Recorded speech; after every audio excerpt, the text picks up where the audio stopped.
This is where calories now start to matter because we've understood that our food that we eat provides us energy because that energy, we know that it's energy because it comes from the sun. Sun has energy. It is a form of energy. We've understood that through science. And our food has a certain level of energy. If I eat one meal a day, I have a certain level of energy from morning till evening if I'm eating one meal.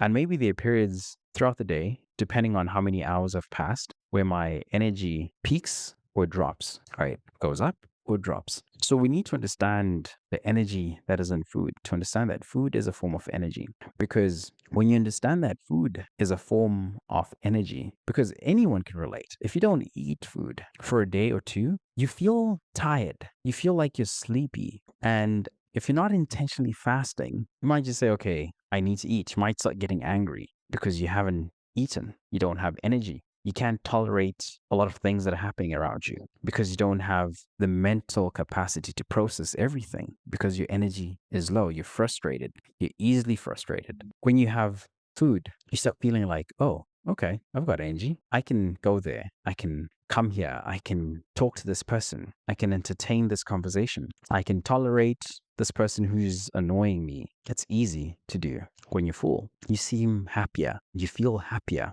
All right?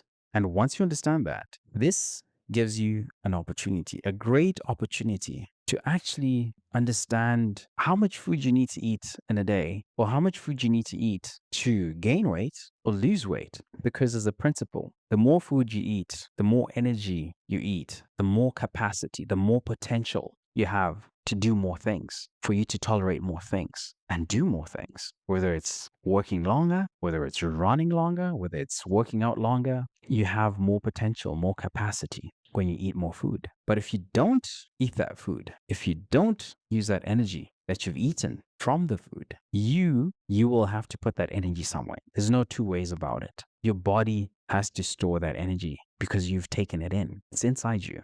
Your body has to use that energy. If you don't use that energy, the body is going to store that energy as fat. When it stores it as fat, you start gaining weight. And when you gain weight, it might lead to other conditions like hypertension, diabetes, cancer, different things. Because now, remember, the food, the energy that we might be eating might not be the healthiest because it might be genetically engineered. So it's not that pure source of energy coming from the sun, but it might be the engineered type of energy that your body doesn't really understand. How do I store this extra energy? How do I interact with this engineered food? Because some of that food is missing the most important micronutrients, the micronutrients that support your immune system, that help you fight disease, that help you fight sickness, that might be missing from that genetically engineered food. Are you now seeing the link? If you are saying, okay, I want to lose weight, it also means that you do the opposite. You eat less energy than what your body requires